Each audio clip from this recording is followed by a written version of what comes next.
Good morning po. Ito na naman po ang inyong parking lot vlogger. Ang pag-uusapan naman po natin ngayon ay yung naalala nyo po ba mayroong mga baby na iiyak ng saglit tapos mawawala ng paghinga, yung iiyak na walang sound na matagal. Akala mo may mangyayari na dun sa baby, yun yung tinatawag po na breath holding spell. Ayan, ano ba yung breath holding spell na yan? Nireview ko po dun sa aming libro.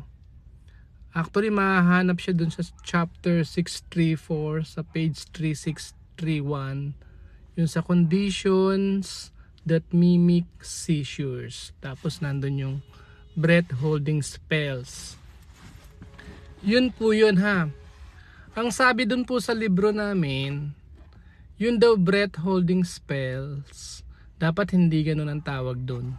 Kasi hindi naman sinasadya ng baby yun eh. Sabi ha.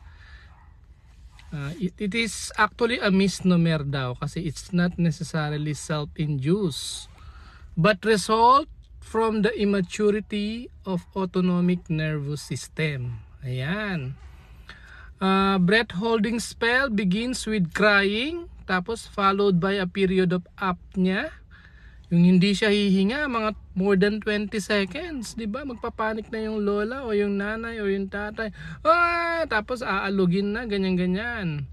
Tapos babagal yung heart niya, heartbeat o yung bradycardia. Tapos medyo magbo-bluish yung lips niya, yung perioral cyanosis kasi nga may temporary reduction of oxygen.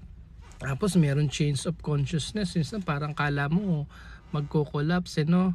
Tapos return to baseline or back to original. System reset ba? Back to normal, di ba? Ay, umiyak na uli, salamat. Ano yun mga yun po? Reflex daw at involuntary reflex, unwanted, parang glitch. Hindi daw nila yung sinasadya. They don't do that on purpose. Usually yan less than 1 minute. Ha?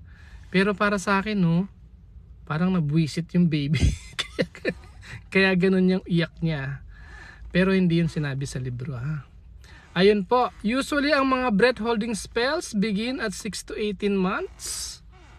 Usually merong family history o genetic. Kailangan lang intindihin nyo na hindi naman yun masyadong seryoso, ha, sa mga parents. Tapos mawawala din po yan habang lumalaki yung baby, usually within a few years. Tapos yun yung nasa libro po namin, ha.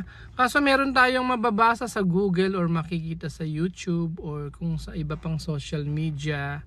Sabi ito wala na yun sa libro namin, ha.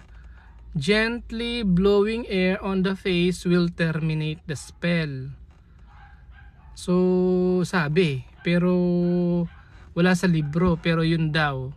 Hipan mo lang daw ng konti sa mukha, sabi na mawawala daw yung breath holding spell. Ayan po ang aking vlog ngayong umaga. Magandang umaga po sa inyo. Sana po ay nakatulong at or nakagulo po sa isipan nyo ang vlog nito. Thank you po.